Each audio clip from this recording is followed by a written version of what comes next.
Hello everyone and welcome to Music Theory with GUIM. In this installment of Melodic Prolongation, we're going to delve into the way the simple motion of G descending to F sharp has been prolonged in the Prelude of Cello Suite No. 1 by Johann Sebastian Bach. Before we get into the details of the prolongation, however, let's determine the context these notes are appearing in. The Prelude is the opening of a suite written for an unaccompanied cello. In this case, all harmonic information is implied horizontally and is not stated vertically.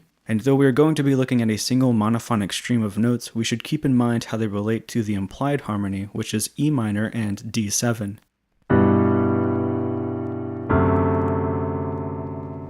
These two chords are the 6 and 5/7 of the Prelude's key, which is G major, and they each receive a full measure's duration.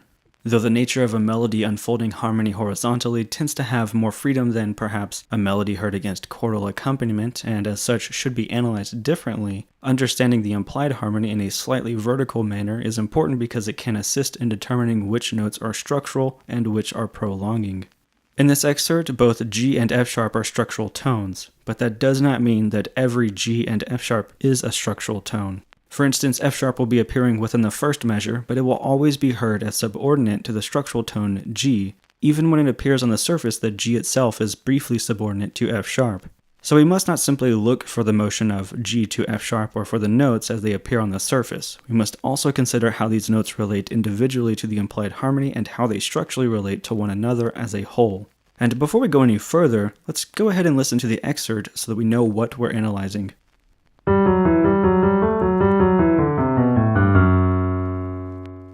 So the basic goal of motion is to proceed from G to F sharp. However, as already mentioned, it is not every motion of G to F sharp that is significant. To better understand this statement, let's make note of every appearance of the notes G and F sharp. G occurs on the downbeat of 1 in its fourth partial, the second partial of beat 2, the downbeat of beat 3, and the fourth partial of beat 4. The first four occurrences are in the same register, whereas the final occurrence has been vertically shifted down by an octave. As for F sharp, it occurs on the second partial of beat 1, the downbeat of beat 2 and its fourth partial, the second partial of beat 3, and the downbeat of beat 1 in the following measure. Similar to G, the first four appearances of F sharp are heard in the same octave, whereas the final F sharp is heard an octave below. Seeing only these notes, we can begin to understand the melodic design because we are now conscious of the metric design. Notice that during the first measure, when F sharp appears, it is always on a weaker beat of the measure. Even when it appears on a downbeat of beat 2, it is still on a weaker portion of the measure relative to beats 1 and 3. In conjunction with the implied harmony being E minor, which does not include F sharp as one of its triadic chord tones, this signifies F sharp's lesser value compared to G, which lays claim to the strongest portions of the measure, the downbeats of beats 1 and 3, and is a chord tone of the implied harmony, E minor. So it is not until the second measure that we hear F sharp used as a structural tone. It now will sound on the strong beats 1 and 3, and is also a chord tone of the implied harmony, which is D7, the 5/7 chord. Now that we better understand the reason G is structurally significant throughout the entire first measure, let's delve deeper into the individual melodic ideas. The first melodic idea occurs on beat 1 and uses the succession of the notes G, F sharp, E, G. This is a standard embellishment that prolongs the initial note G, which is reinforced by its reappearance on the fourth partial of the beat. The initial three notes G, F sharp, E form an outline of a descending minor third, emphasizing the chord tones of E minor and using F sharp as a passing tone. Following this interval outline, the melody uses disjunct motion and returns to G with a leap of an ascending minor third. Looking at the four notes as a whole, we can see how the notes F sharp and E are simply embellishing or prolonging the note G. The second idea occurs on beat 2 and is essentially a repeat of the first idea, only the focus is now on F sharp rather than G, and the idea is not repeated verbatim, but is instead inverted so that the interval of a minor third ascends rather than descends. This results in the succession of the notes F sharp, G, A, F sharp. Despite this change in direction, the idea remains functionally the same, meaning that the notes G and A are used to prolong F sharp. At this point, G is actually subordinate to F sharp and is used as a passing tone to fill out the outline of an ascending minor third that emphasizes F sharp and A. Unlike E and G, however, these are not chord tones, but are tensions of the E minor chord, specifically the second and fourth. The third idea occupies the remainder of the measure and is completed when the final F sharp sounds on the downbeat of the following measure.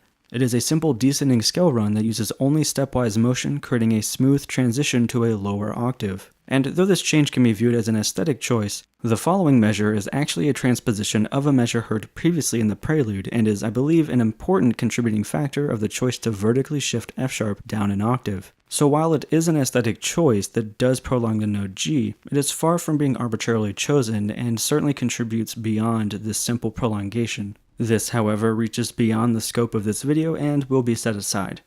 Now, if you're wondering why the first descent of G to F sharp is not considered to be the same as the final descent, despite being the same intervallic relationship, it primarily has to do with metric positioning, what follows the first F sharp, and again, the harmonic context.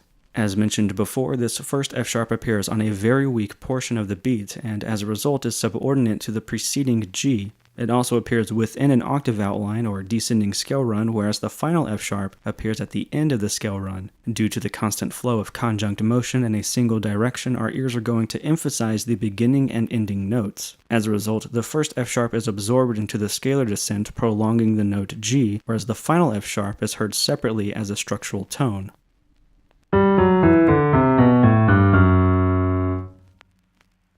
It is also worth noting that at this point you can choose to view the implied harmony as being an A minor 7, the 2-7 of G major, since its core tones G, E, C, and A appear on the strongest portions of the beats 3 and 4. That said, I personally continue to look at it as being only an E minor, with the scalar descent being a purely horizontal detail.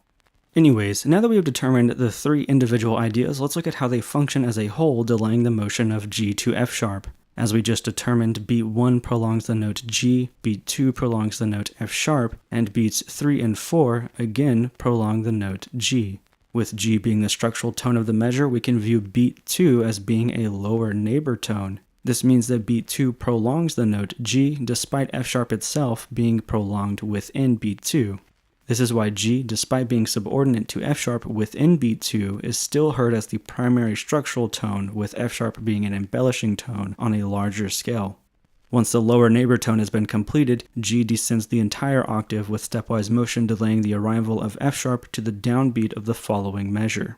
So overall, we have the core motion of G to F sharp. We then have the embellishment of G via the lower neighbor tone F sharp on beat 2. And when we add all the details, we find that each note is prolonged in its own individual way, with the final prolongation ultimately resulting in F sharp being vertically shifted down by an octave.